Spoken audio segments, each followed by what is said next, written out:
welcome to the Alchemy Brothers Podcast. I'm your host, Jacob Strong. As I mentioned in our first podcast from last week, Alchemy Brothers are going through a process of growth, expansion, and evolution as we seek to reach out the work further, to expand the breadth and depth of the work, and to connect with more men in this process. As part of this evolution, we're expanding the team and welcoming on 3 brothers who will be joining us in the facilitation at our events, with our first event planned for April this year, the 11th to the 14th of April. I'm going to speak a little bit more about that toward the end of our conversation, but in the meantime, it's with great joy and pleasure that I invite Rui Vas into conversation today. Rui will be joining us in the facilitation team from Alchemy Brothers, and it's a real honor to be able to get to speak with Rui today. So Rui is a man in evolution. Over his 30 years, he's followed different role models in discovering what it is to be a successful man, which has led him to move to Switzerland, to Silicon Valley. He's quit 2 jobs, he started 2 companies, and in that process, he's come to know himself more and more. His background is in robotics engineering, but he found himself lost with what to do with his drive to create meaningful change within the world. So he's put all of his energy, his time, his money into investing in his visions for a better future for humanity. More recently, he's found himself venturing into the world of embodiment, and now feeling more aligned and more embodied than ever. He's redefining what he means by success and learning to be the man he needs to be in this world. Welcome, Rui. I'm excited to get into conversation today. Thank you, Jacob. Very exciting to be here and have this conversation with you. Yeah. So before we get into it, maybe we can take a moment to check in. So I invite you and invite the listeners, wherever you are, to just take a moment to pause. You can have the eyes open, you can have the eyes closed as you feel. And I invite you to just pay attention to the next out breath. And follow the in-breath as it comes naturally. Taking this moment to just purely sit with the way you are breathing right now.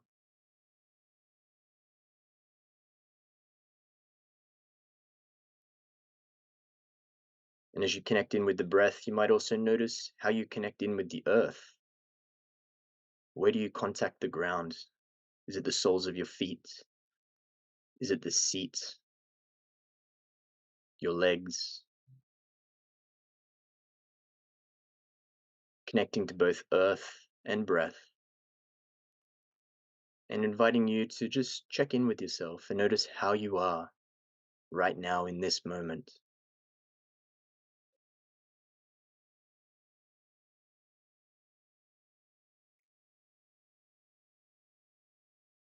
And Rui, I invite you to check in with us today. How are you?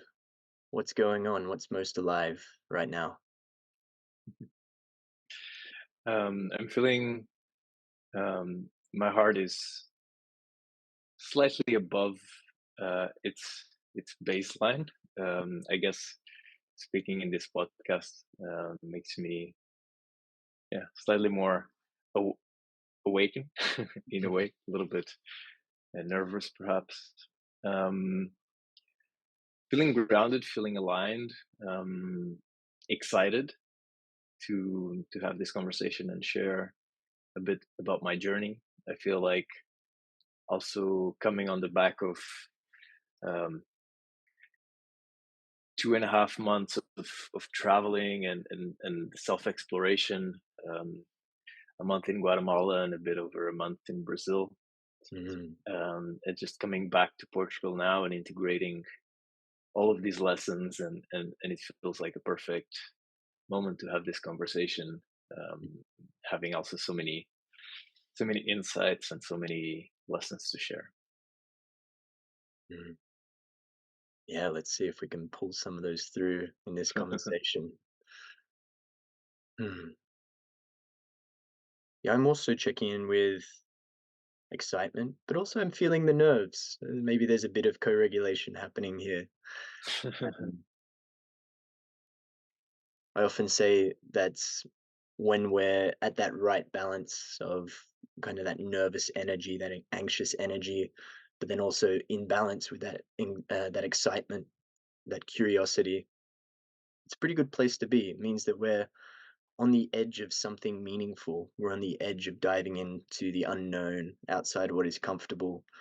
And when they're in balance and when we're able to regulate ourselves in the face of it, it can be a powerful step to take. So resonating with both of what you've shared, and excited to step through and out and in with you today. Let's go. You just shared about a pretty big trip through Guatemala and Brazil, and I've spent quite some time in Guatemala as well, and I know it to be a place of pretty profound personal change, at least in my story. The person that left Guatemala was not the same person that entered, when I look back on my story. So I wonder, maybe you could give us a little bit of an overview of the trip, like what brought you to Guatemala, what brought you to Mhm. Brazil, what did you find there, what were you seeking, and how was that experience for you? um, yeah, I guess um, it resonates when you say the person who left is not the same person who arrived.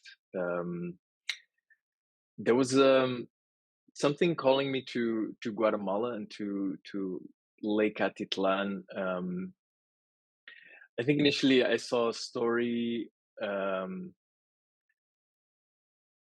like there's a festival happening there called Embodiment, which really called me, as I've been on this journey to be more and more in my body, whether that's through somatic awareness or practices like kung fu or movement practice, qigong. I've been diving a little bit more and more into this feeling of the body and the lessons that are there, which feels very foreign from where I started, pretty much in the mind and in engineering and trying to understand the world with the mind.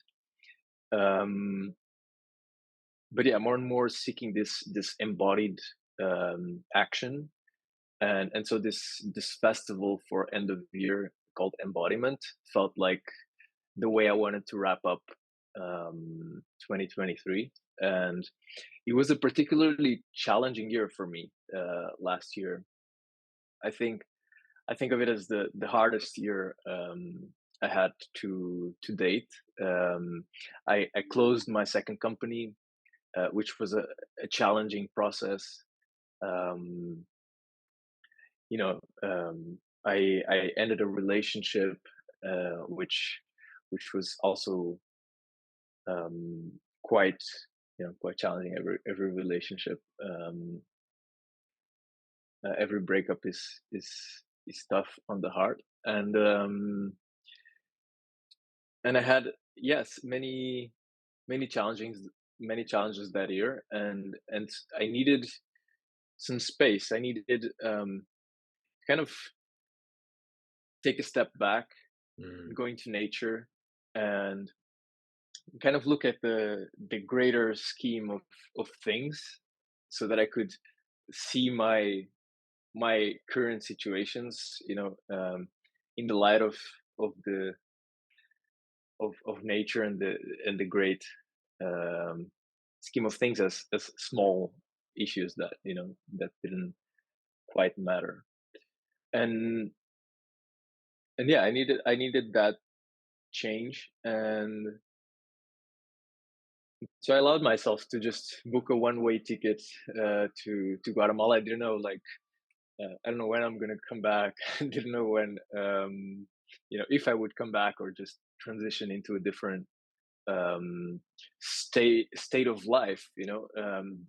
I realized the way things were, um, the way I was leading life wasn't fully serving me, or it was being challenging, and so I wanted some change, and I didn't know yet how things would align after that.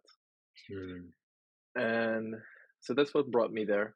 And what I've found, um, there's a lot of interchange through different processes. I met a lot of people in kind of a synchronistic way that um,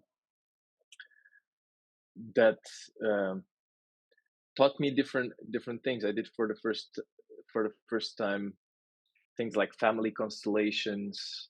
Um, I did something called the Rage Club, Mm. which comes from a branch of psychology called possibility management, and so I met different people who were basing their direction in life on different tools, Mm. and by exchanging with those people, I got to learn, and it was very rich. It was very rich. I'm happy to dive into, yeah, some of those internal processes, but maybe I'll pause and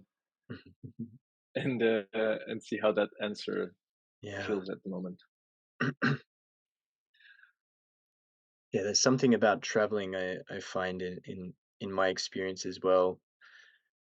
It is like a bit of a breath of fresh air. We're kind of extracting ourselves out of this familiar context, familiar places, familiar people, familiar faces, and when we're in these spaces of familiarity, it's constant reflections back to us, right? Like reinforcing who we are, reinforcing our character, reinforcing the patterns that we kind of enact in day-to-day life. But to kind of take ourselves out of this place and drop ourselves into a completely different place, especially when we kind of bring ourselves to that journey on our own. At least for me, in my experience of traveling, it's always a question of like, people ask, oh, who are you? Oh, that's curious.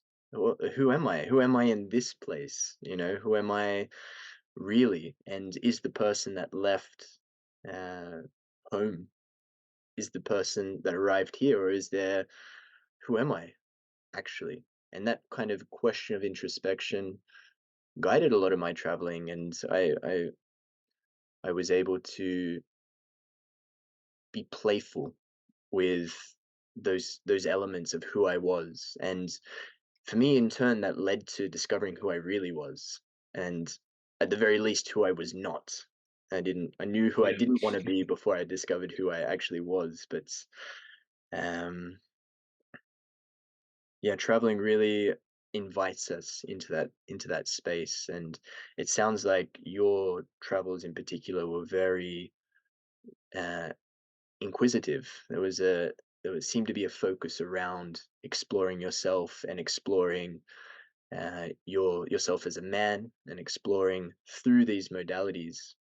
Um, so yeah, if there's something that feels like it wants to come through in relation to a particular practice or um, what you discovered about yourself, like what or this process in yeah, general.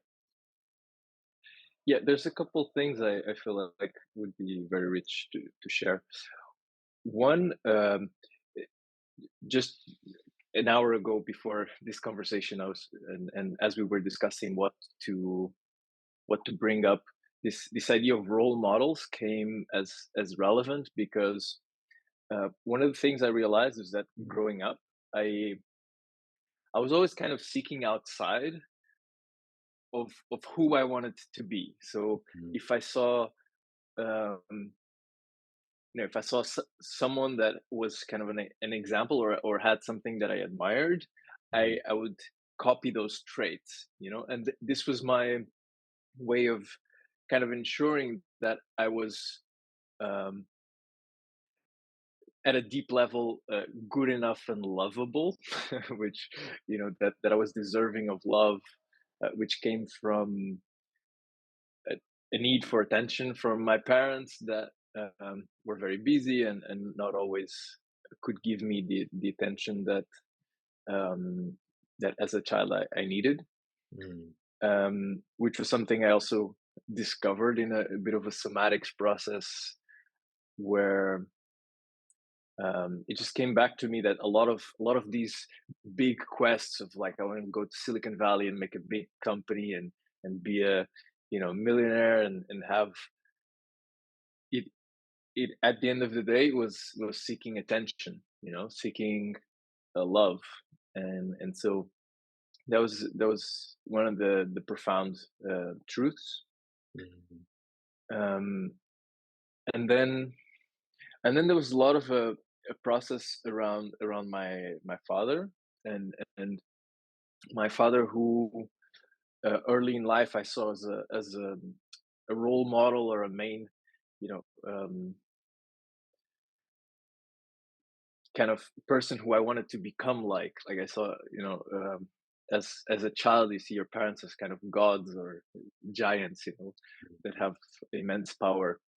And and then eventually that transition into questioning more some of my dad's ways, which eventually brought uh, resentment and anger, which was mainly suppressed.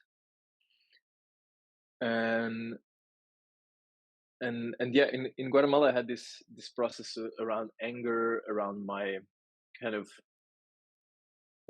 dark masculine. We can go into there was some rich understanding of also like light masculine versus dark masculine, feminine, and so on. Mhm. But yeah, getting in touch with that anger and the strength that anger within me has, and also um, everything that I hadn't said to my dad. So there was this exercise where I kind of spoke out loud with all my anger, what I wanted to say to my dad, and just, yeah, a lot of anger towards him,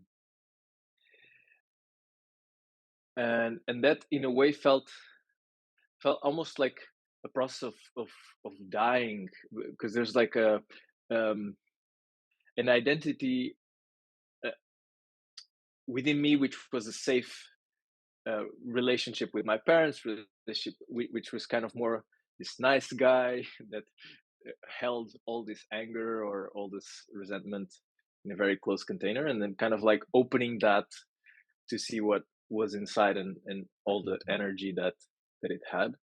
Mhm. and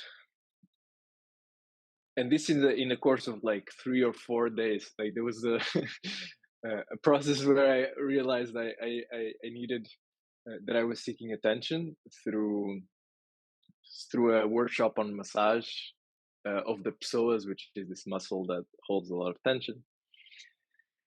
And then I did this rage club 2 days later, and then 2 days later I go into this family constellations um, session, and in there I there was someone else having a process, and just by listening I could understand that a lot of my struggles were in not accepting the destiny of my family, in a way, of my dad, because of his bad habits of for many years he was a heavy smoker, like drinking habits, not taking so much care of his health. um, when I was 15, like my dad kind of discovered he had like cancer. My sister was um, she had at the time diabetes, type 1 diabetes. um, Later, like, and what also brought me on this journey uh, of self discovery was that I was having also like some health issues with like panic attacks, like a lot of anxiety. um, anyway, so in this family constellations, it was kind of accepting the trajectory of my family members, that um, I couldn't do much about my I couldn't change my family, Mhm. and that acceptance was something that was challenging. And then I kind of was invited to step into this role. I don't know if you've been in family constellations. I guess No, I haven't actually. no. It's kind of an enactment of. It's very strange to explain in a way. Yeah. Paint the picture, because maybe our listeners may not even heard of what it could be. Yeah. So imagine you're in a room with a therapist, and there's different people. Like there's a group, and you're invited to kind of act. So in the first experience, there was a girl whose constellation was done. So she was there, and she wanted to work on something with her mother, and this accepting of her mother's trajectory in life. And she chose someone to represent her mother, and this person would sit in front of her, and it was kind of a stranger, but now was being her mother in that container. And the therapist kind of created the field, it's a space where, okay, in this field you're her mother, and then another person came and represented guilt. So it was and then somehow, through skilled therapy or magic, I don't know, like this became very real, that she felt like she was really speaking to her mom, and saying things that would, in a normal day-to-day context, would be very hard to say. And this led to deep realizations, saying things like, okay, you're and the realization that the mother to daughter relationship was, you're my mother, you're the big, I'm the small one, you gave me life, your destiny gave me life. So the realization of this trajectory that I'm resenting in a way, or that I feel like, oh, but you're wasting your life, or your health is not so good, you could do things differently, in a way gave me life, Yeah. Anyway, so observing that was powerful, but the more powerful moment was then when I stepped into that role of being in the constellation, which I kind of asked for, and I said I wanted to work on something with my dad. The therapist invited me to actually bring someone else rather than my dad, and that was interesting. And then and it turns out I brought my grandfather, my dad's dad. And it was really powerful, because I felt a lot of resistance, even like having this conversation. I didn't feel like, why did I need to have this conversation? And so someone else came and represented resistance. And so there was this deep process, which I started with anger towards my grandfather for being neglectful in my dad's childhood, so that my dad didn't have a very easy childhood, which then translated to me into not having a dad with the emotional capacity, to love me in the way that I felt I deserved to be loved, or that I wanted to be loved. Yeah. And then, yeah. And that was very powerful. And there was a powerful realization, which was that I knew at kind of a mental level, but I hadn't emotionally embraced it, which was that probably when my dad was like 1 year old or 2 years old, my grandfather lost a son, so which would have been my uncle, and and this was something I only realized in this conversation, that my grandfather was in a lot of grief, that he lost a son, and he couldn't quite recover that, he couldn't quite recover from it, um and so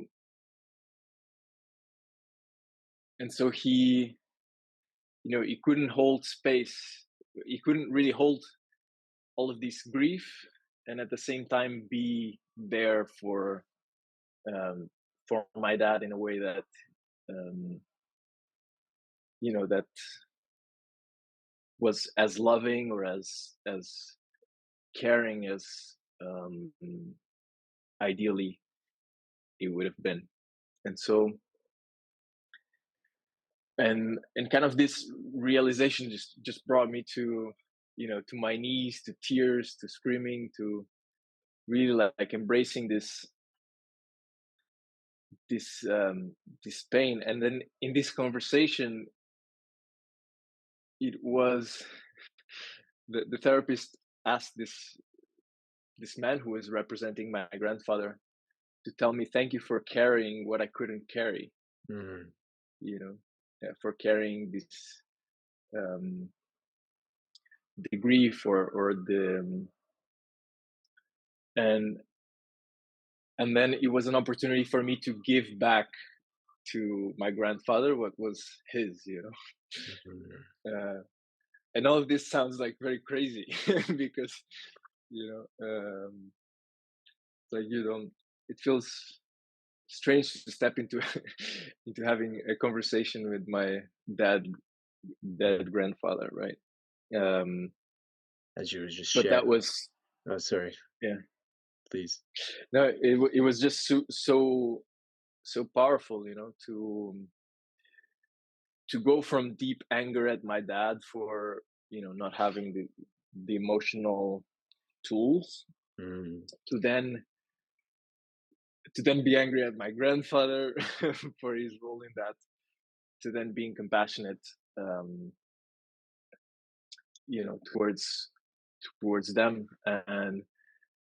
and that also gave me, yeah, just a deeper understanding, and more freedom to realize that I don't need to seek so much that love from my dad, in the sense of, um also recognizing, okay, he also didn't he can't give me what he didn't receive, or, and that maybe my role is to try and give within my capacity, try and support him now, you know and so, yeah, give me a deeper understanding of my lineage of, of manhood. Wow. Yeah. As you were sharing just then, the kind of that moment of screaming and release that you had, and the subsequent compassion that you developed, chills. I'm covered with chills. Yeah. There's something really, really true there, and resonant. Something that seems kind of present in your narrative, but I'm also willing to bet present in the narrative of many men, is this inability for expression of emotion, and subsequently an inability to kind of regulate that emotion when we're not able to really feel it, when we're not able to move with it and to enact it, express it, to mobilize it. We kind of close ourselves off to the emotion, and then subsequently we make our whole life around the emotion. So we try to push that emotion away, but then in doing so, the whole life becomes around suppressing the emotion. So we're circling around the emotion nevertheless, even though it's not out there and it's not being expressed. And there is value, I think, in a man, in a masculine figure, being able to have the capacity for emotional containment. There is times and places when you want to be solid. You want to show up, when there's a crisis situation, when there's something where you need to really act. You want to really be solid in that. You want to be able to contain yourself, to center yourself, to get through and do what needs to be done.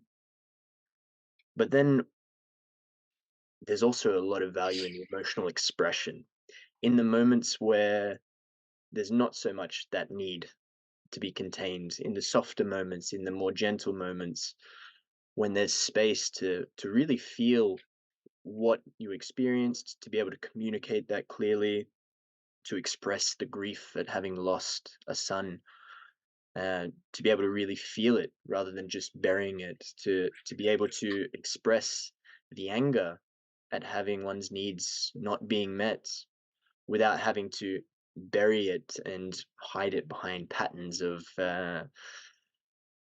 wanting to achieve success and earn love, right? Kind of that is the facade around this lack, this anger that comes as a result. And you touched upon it, that our emotions have value. They have benefits. And you said the value of the anger, specifically in your circumstance, the power that's in the anger. And something that I'm also witnessing, uh, let's say across society, is this kind of aversion to anger. This, and I think there's a mistaken uh, correlation between anger and violence. Anger can lead to Mhm. violence, but it doesn't need to be violent. Anger in itself is not violent. Anger in a healthy balance, it's motivation, it's power, it's the desire to communicate one's boundaries, the desire to pursue goals, the desire to stand up for injustice in the world, the desire to really, to fight for what we believe in. And when out of balance, comes out sideways as violence, or it can be timidity, it can be kind of passiveness, being walked all over. And it seems that we need to kind of, as a society, come back into a greater balance with our anger, and be willing to accept it, be willing to feel it, and be willing to express it in healthy ways, and employ it in healthy ways. So I wonder if you can speak about anger. You mentioned Rage Club, and you mentioned Mhm. finding your anger. Uh, I wonder if you can share your experience around that, what value it's kind of brought for you. Yeah. Um, yes. There were a couple realizations also during this trip. One was, as a kid, I had a lot of anger. Mm, Um, there's an episode like that my parents tell me, or my mom tells me, that I I at some point in kindergarten I was being very aggressive and I was punching kids. I mm, was um, and probably um, I understand that it comes from, for example, when I speak with my dad, he has a lot of aggression. Uh, um, and so it's probably natural that as a kid I kind of expressed that aggression. And and in kindergarten they at some point placed me with bigger kids, in a class with bigger kids, and I think I tried to be as aggressive, but they were bigger. So there was a way where as a child my aggression was contained. mm, um, but of course that um, this anger came from something, came from pain, and pain that I either saw or held from others.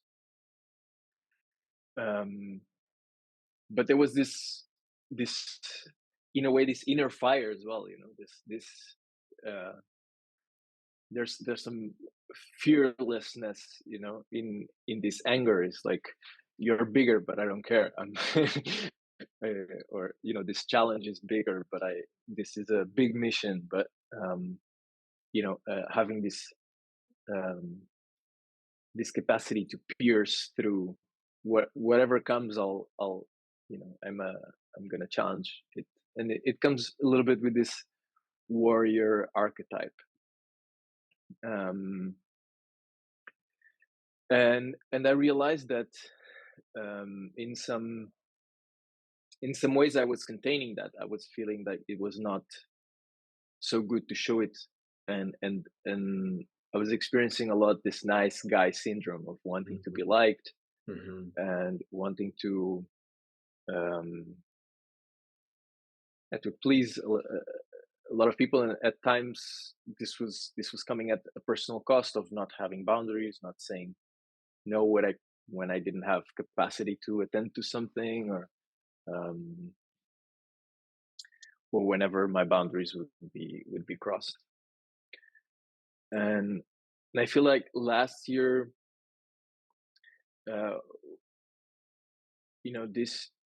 this brought me a lot of pain, a way of not having as strong boundaries as I probably needed to.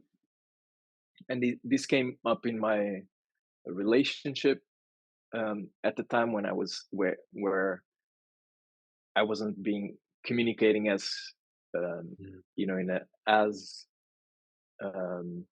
strongly my boundaries, and the same with the business partner. So within my startup, I invited a late co-founder into, because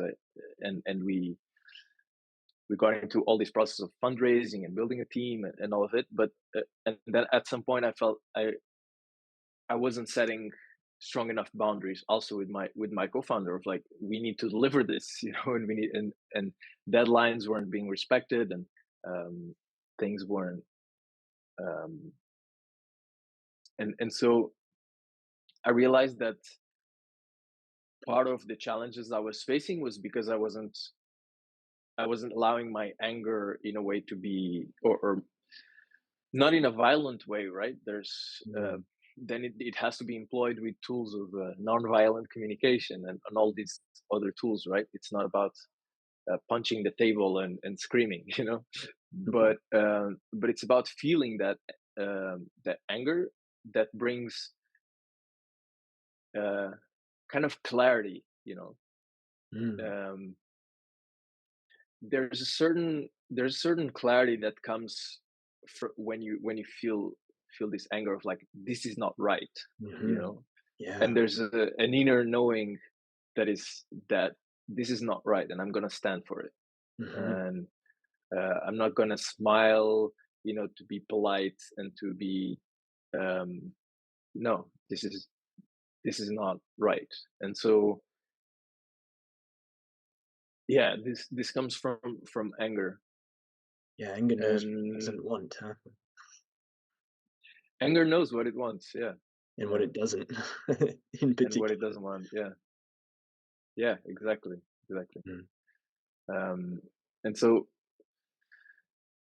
I feel that not suppressing it and bringing, also it was powerful to show it to brothers. So doing this rage club, it was a process with two men that I met and got to connect with, which was very powerful.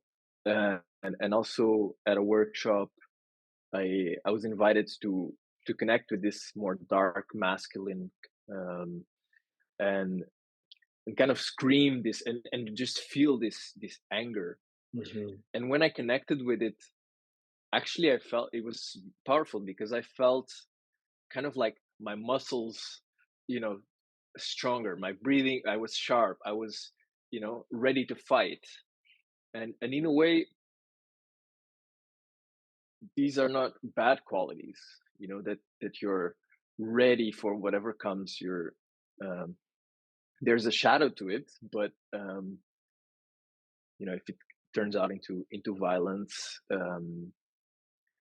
but there's a lot of good in it, and so it's about realizing Mhm. and allowing these parts to also show up in life and support the the mission in a way.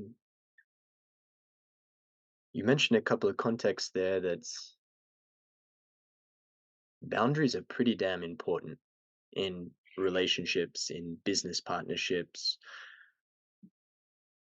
When we're unable to kind of set these boundaries, we inevitably get led into becoming and engaging in that relationship in a way that's not really true or authentic to ourselves, right? Like boundaries are essential for authenticity. And to set those boundaries, I liked that you kind of brought in this visceral muscular effort, right? There's muscles involved in the expression of that emotion, but there's also muscles involved in kind of noticing the emotion in the first place. I tend to notice the anger rising, yeah, in my belly, in my chest. It's kind of a little bit of a tension. My jaw clenches a little bit, and when I'm able to kind of detect that, I sense into myself like, huh, that's curious. What is coming up here, and how can I kind of express that to the other? And it's really that's a really empowering, self-confident thing to be able to sense oneself and to say what it is, to communicate that in a raw, authentic way. That's confidence. Like my experience here, my kind of experience of this emotion is important enough for me to share and to bring this up and to have that respected. I see a lot in my work with men that it's very difficult. Many men find it very challenging to set boundaries with their partners, to set boundaries in business, these kind of being pretty big parts of one's life. And inevitably, they end up feeling not themselves. They end up feeling inauthentic. They don't feel true. They don't feel like they're being seen or heard. And inevitably leads to some kind of conflict or collapse, or in the worst case, the anger coming out sideways, and in different kind of explosive ways. So yeah, the value of anger in setting boundaries, communicating boundaries is pretty damn important. So I wonder Yeah. how that's shifted for you. You mentioned before that you previously were timid. You were a bit more closed and contained in your business. You were finding that your boundaries in your relationship, you were finding that your boundaries weren't being set very well. So I wonder now, on the other side, you're still fresh from this experience, but how does it feel viscerally for you to kind of have Mm. gone through that, um, and learnt those pieces? Um,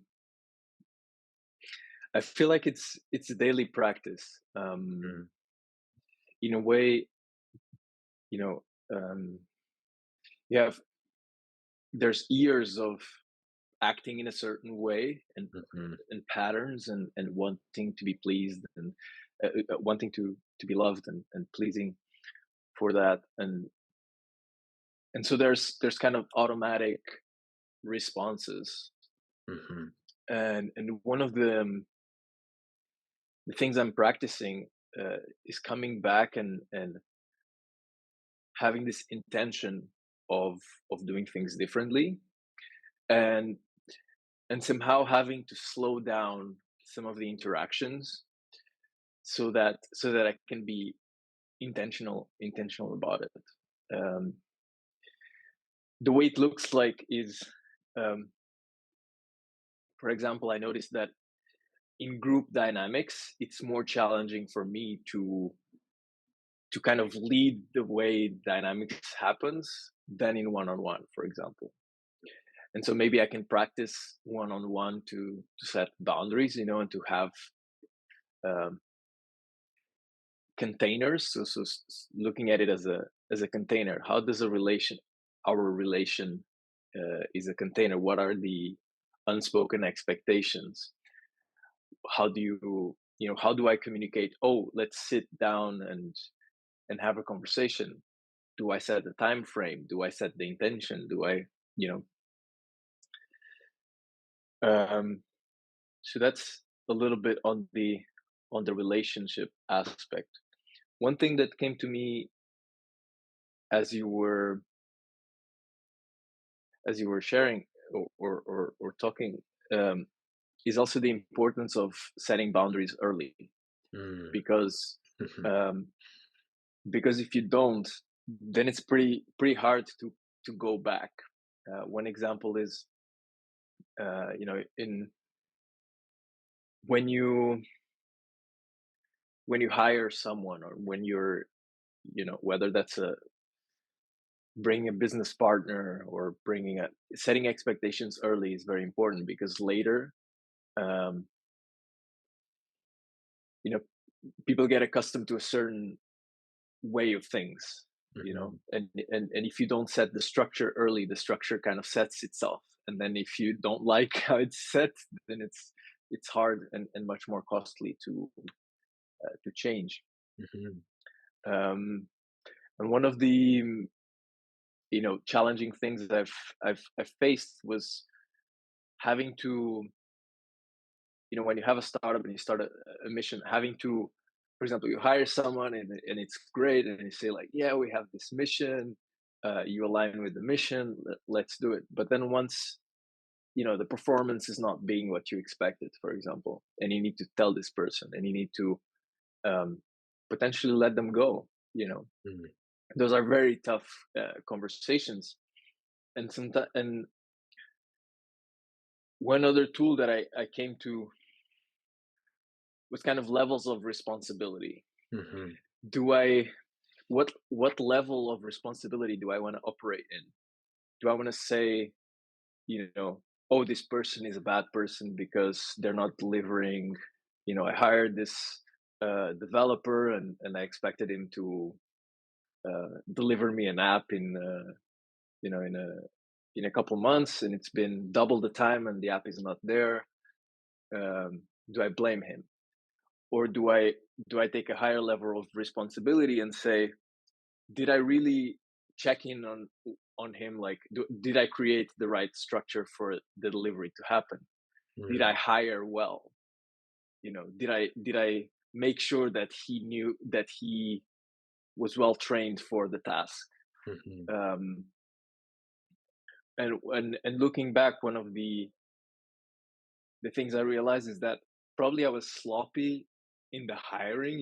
I wanted it to work, but I so and I got enthusiastic about working with this person, Mhm. and so maybe I hired someone who was too junior for the task, and then I expected him to deliver, and then when he didn't, I kind of blamed him, Mhm. instead Mhm. of um, instead of taking the responsibility of saying, oh, maybe this was not the right way to do things. And if I had created the structure and maybe set the right boundaries of, oh, this is what our collaboration will look like 2 weeks after starting, 1 month after starting, 2 months after starting, uh, and then see that he had the capacity to Mhm. deliver on my expectation.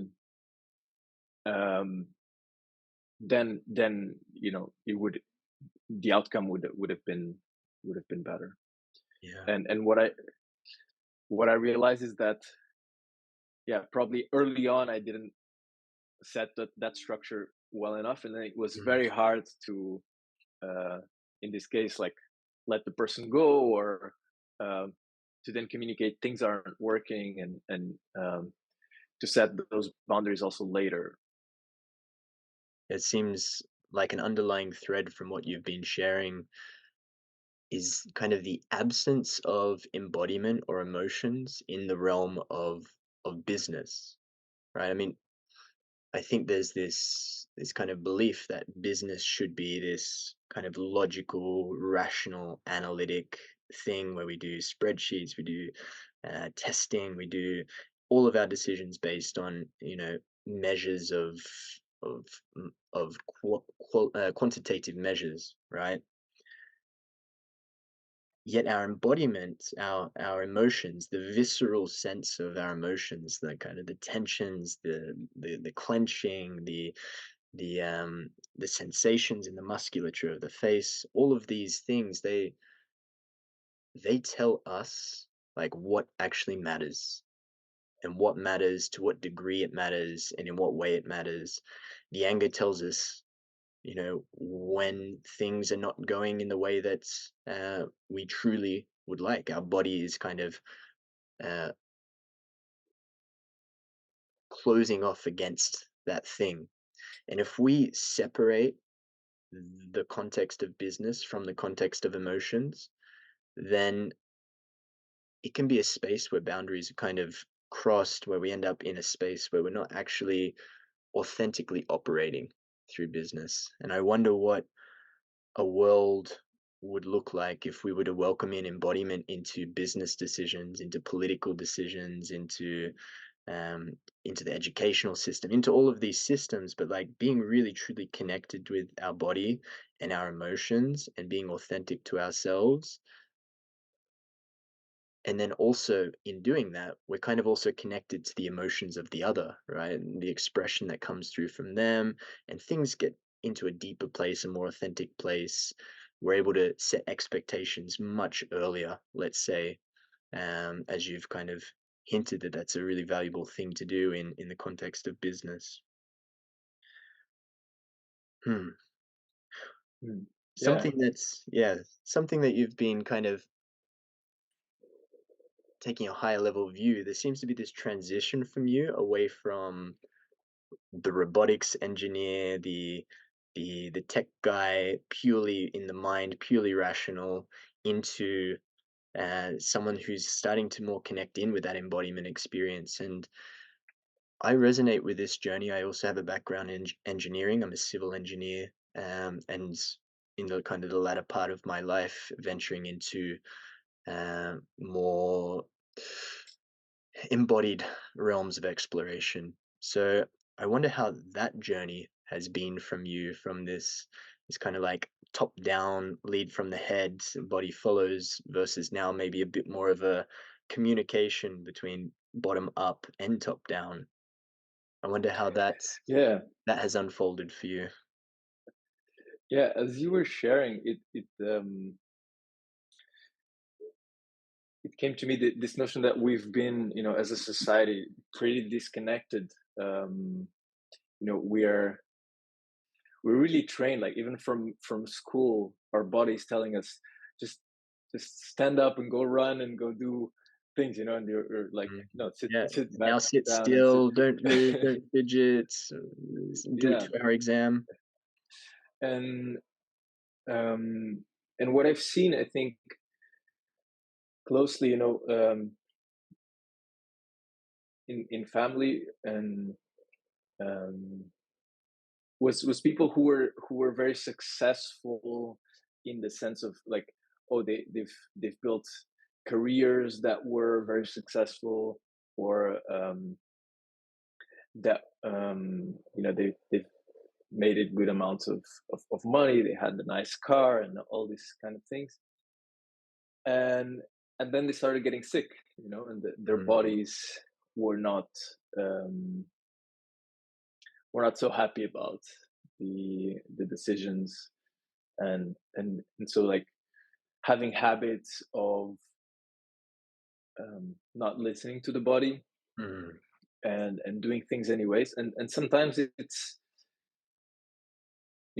there's a balance there as well. Like, my body doesn't feel like taking a cold shower, but I know that maybe that after I will feel better, so there's a certainly, some training to be had about when to really feel things, and if you feel also everything so intensely, maybe a hard conversation with your boss is going to be too overwhelming. So there's kind of almost a level of sensitivity that you need to adjust for different periods, but at least make sure that there are moments when you stop and listen.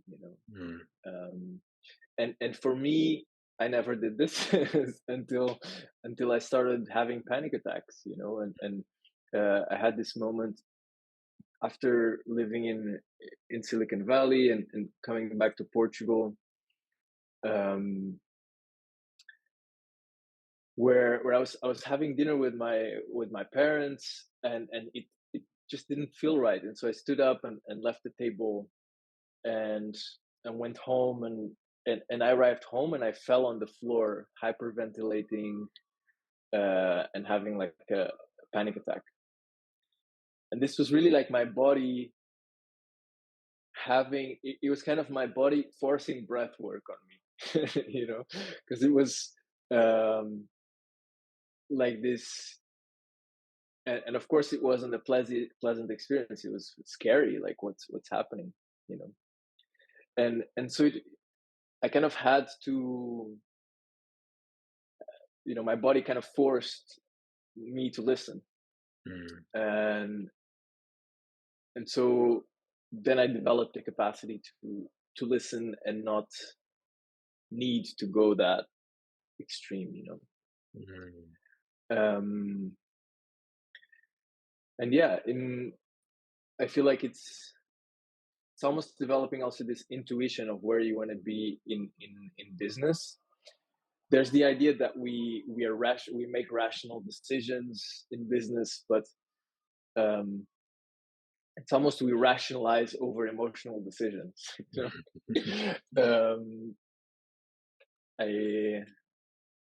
It was my experience, but I've also read and listened to other people's experiences. Maybe a lot of people started companies because they wanted to prove something to their family members, or they had an experience.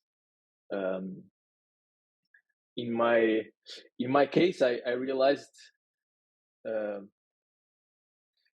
companies I started, they came out of frustrations in a way. First company was, I was frustrated with how people were paid here in Portugal, and so I wanted to create a marketplace so that people in lower income countries could access jobs or opportunities in higher income countries.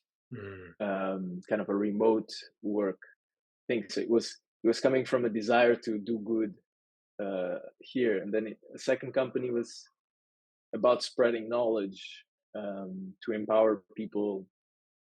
But I realized I wanted my family to read more so that they would change. and I thought, oh, maybe if they don't read, maybe if I make audiobooks in their language, then they will listen. There's some interesting ways in which emotionally we grab an idea and then we are very passionate about it, and then we create a structure of rationalization around it of why it makes sense. And the mind is very good at creating that structure. And there was some other point, which was to your question about going from robotics to embodiment.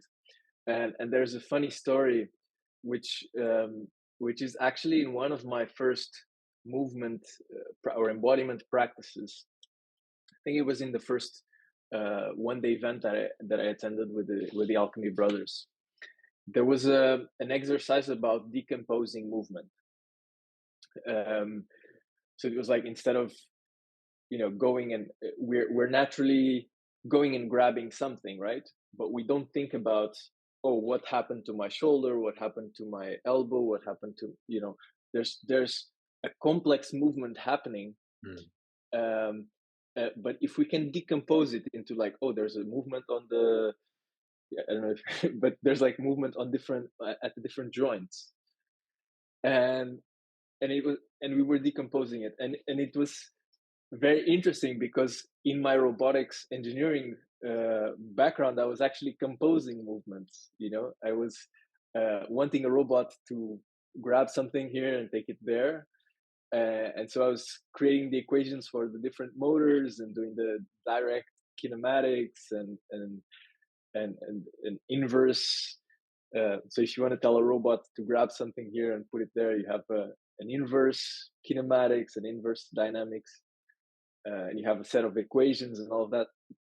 So and also in my master thesis, I developed this quadruped robot, and I was studying locomotion of animals and how to bring that to robots and kind of and then it was so interesting. Okay, but how do I control my locomotion? Can I be more aware of it? And some of the things that were happening in the lab, like I was seeing people actually work with humanoid robots, and I was seeing like, yeah, people are building these robots, and it was in the lab that I was doing research, and then seeing, how does that apply to me? Can I be more aware of like my experience and how it it felt like those dots from different worlds connected. Yeah, that's curious. And Like going full circle, you're deconstructing that movement to such fine kind of granularity that you end up cultivating awareness of, of that, how that movement unfolds within yourself. It's like taking it to two far ends of the spectrum just to find out that it circles back on itself. yeah, and it was interesting because I started my studies as a mechanical engineer, and then I went into kind of robotics, and then in my thesis, I by kind of randomly or synchronicity, or like the lab that I was accepted in was a biorobotics lab. So it was already like going into biology, and so I did my thesis in this lab that was trying to understand how animals control locomotion and bring it to robots.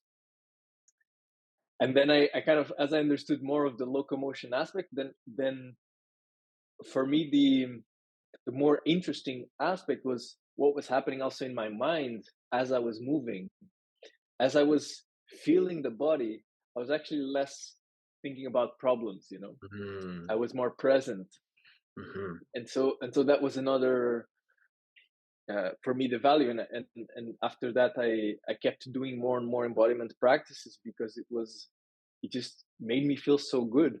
And that was kind of a unexpected byproduct.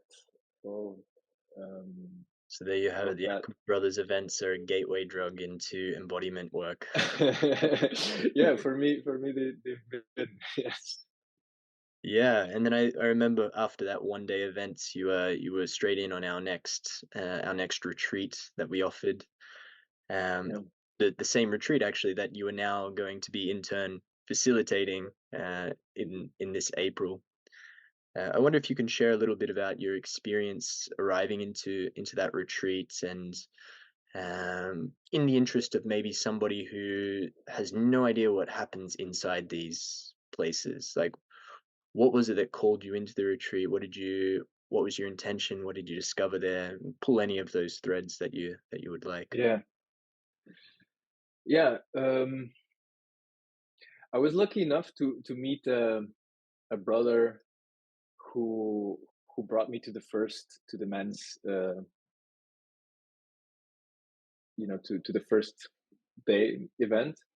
And then I got, at first, in the first day event we did the ice bath, and it was kind of my first time diving into the ice, and that was kind of a big challenge. And as everything you do the first time, it's kind of like there's a little bit of excitement but also fear. There's like many different emotions. And one thing that I noticed, for example, in the breath work and the ice, was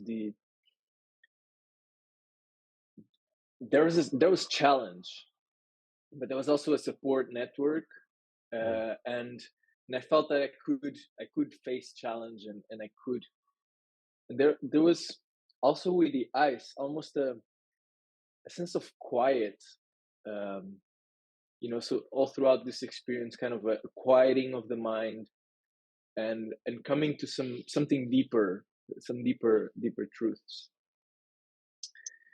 And then something very powerful was this shared experience. So in a way, growing up wanting to be very successful and the best student and all this, to like very competitive, it almost put me separating from others. Friends wanted to go out and drink and go do things, and I'm like, no, I'm going to study because I want to be the best. And so it was kind of like a me. There was a kind of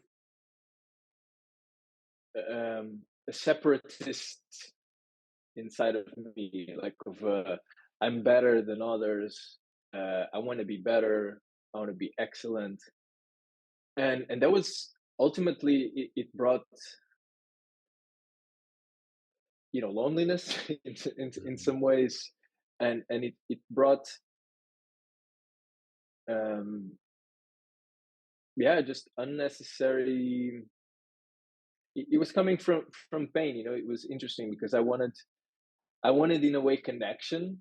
That's I wanted to excel because in some way I wanted connection of being praised and being appreciated, but I didn't feel like I deserved that already. And coming into this retreat and being surrounded by men, and the diversity of the paths, and yet a common experience, common human experience of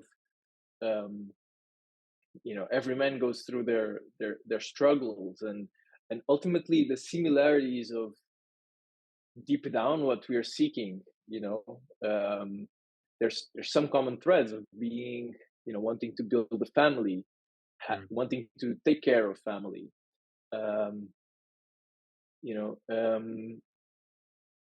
wanting to get to know oneself and act from a place of do good for humanity, have a sense of being useful, and a sense of purpose and of meaning. And it's very interesting because I met brothers who I was trying to find meaning in building startups. Another brother was finding meaning in doing bread. Another was finding meaning in in through yoga and being a yoga teacher, and he wanted to excel as much as in yoga teaching, or that then I wanted to excel in technology. And so it just made me more human, I feel. And yeah, and so I really jumped into this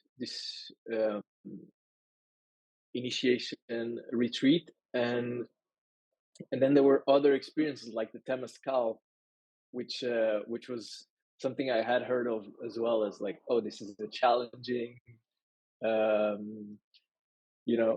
a challenging experience, and whenever people spoke of it, there was a certain energy that people spoke spoke of it.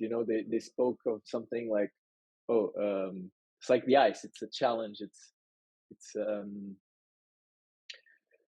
but somehow facing the challenge in not by yourself, in a group, created this sensation of being part of something bigger than yourself. And yeah, I feel that in a way, people, for example, I've had some experiences in the past. For example, when I did an accelerator in the US, and it was led by these ex-Marines, and it kind of gave me it's the kind of closest experience I've had to the military. People have been in the military, you know, and there's a sense of camaraderie, that you face challenges that are really big, but you face them not alone. You face with brothers, and yeah, you know, like, not. I feel that, you know, if you think of military as a channel for war and for violence, and then it's probably not a great outcome, you know, of but there's some buildup of that energy of not being alone, and learning from each other's mistakes and life experience, that you can share in a container that is less, yeah, it's more towards fighting the inner wars, you know. Yeah, and so I think it opened up for me different perspectives on the masculine as well. Dancing, the ecstatic dance, and the movement. For example, growing up, it's something like dancing was not really accepted. It was like, oh, that's a thing for girls, you know. If I danced in front of my dad, I feel like it would be very weird. But then to bring that, no, actually dance, you know, in a tribal way. It's a way to move energy through your body. It's a way to, you know, it's very healthy to actually be in touch with your body, to have that self-expression through movement. And yeah, it brought me, you know, more in touch with diverse tools, which then I came to explore and continued to use more recurringly.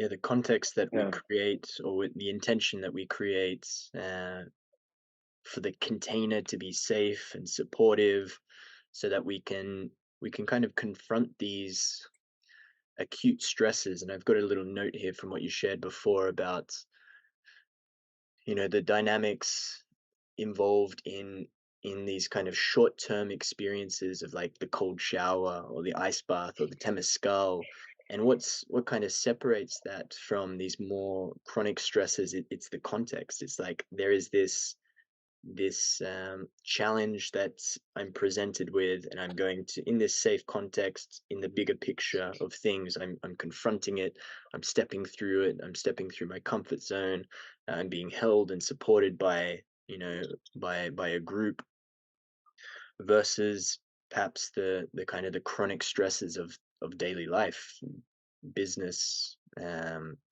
maybe relationships that we haven't been, you know, clear with our boundaries within. They can be quite depleting and quite stressful. So yeah, we set the intention at our events to really hold a safe container, and the individuals that then come, the individual men who participate, they kind of, as you indicated, they go through their own process. They each come from their own place. They each have their own struggles that they're confronting. And it's striking every single event, the kind of diversity of men that we receive. And in that diversity, there is a unity. There's a unity, a commonality that we share, you know, as you indicated as well, these kind of bigger picture intentions in our life to do good, to be contributing to the society, to be men that we would like to be. So there's a unity in the diversity, but then at the same time, there's the diversity in the unity. We're each kind of walking our own path and contributing in our own unique way.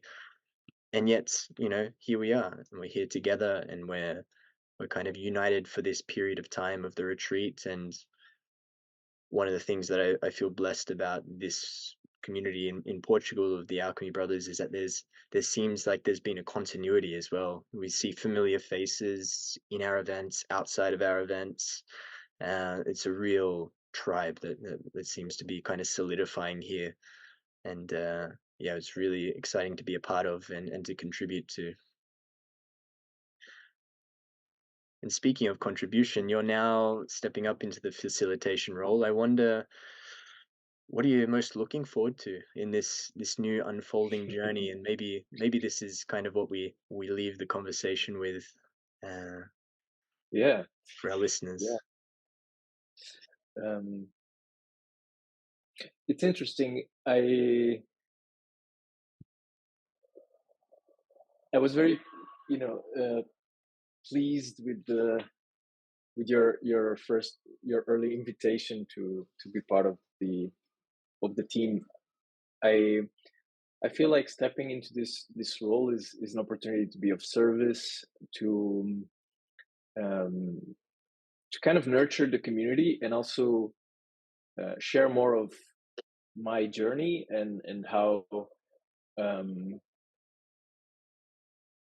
maybe support other men who are perhaps earlier in this journey of going into embodiment, or feeling the emotions, or being able to share vulnerably.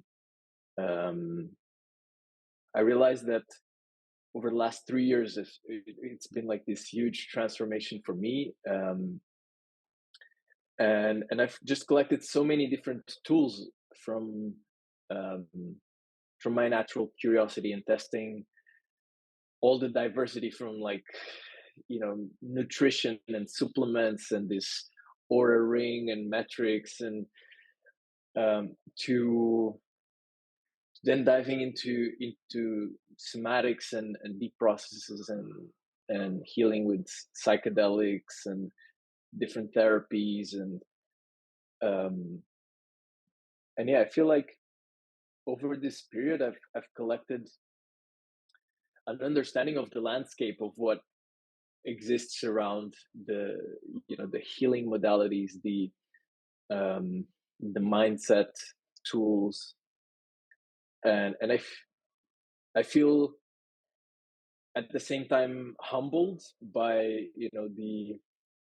the task of holding space for men. I feel like it's for me surely going to be uh, challenging and at my edge, but at the same time, I feel empowered by a sense of having experienced a good range of um, of life's challenges and emotions and waves, and kind of you know coming on the other side with joy and desire to live and to experience this life and contribute in a beautiful way. So I feel like what I can offer most of all is my energy and presence,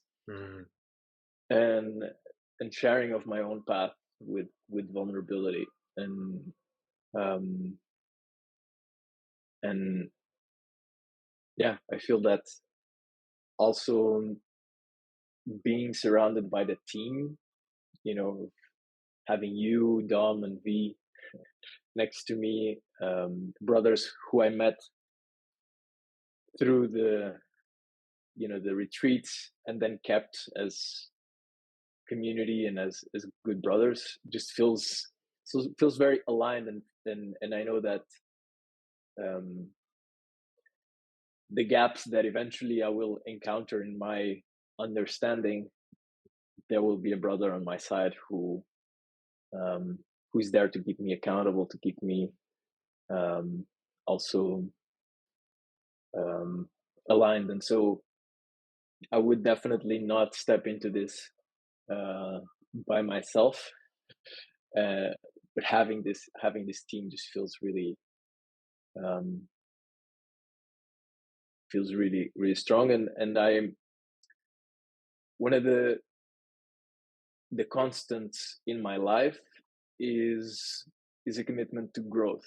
And Mm-hmm. so um, if, as everybody, there's ups, there's downs, there's all these challenges and waves in life, and understanding goes up, but the north star is, for me, is growth. And so I know that there will be a lot of growth for me, and that I also, having collected a lot of these tools, that I will be um, of support for other brothers in their growth journey.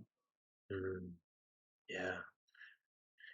Yeah, I think your story is one that's gonna land well with people. I think there's a lot of men out there that are maybe faced in similar circumstances and will resonate with your experience, your story, your learnings, and what you can offer to the community. So I'm excited to be standing with you to offer this event. To say again, the initiation retreats, 11th to the 14th of April.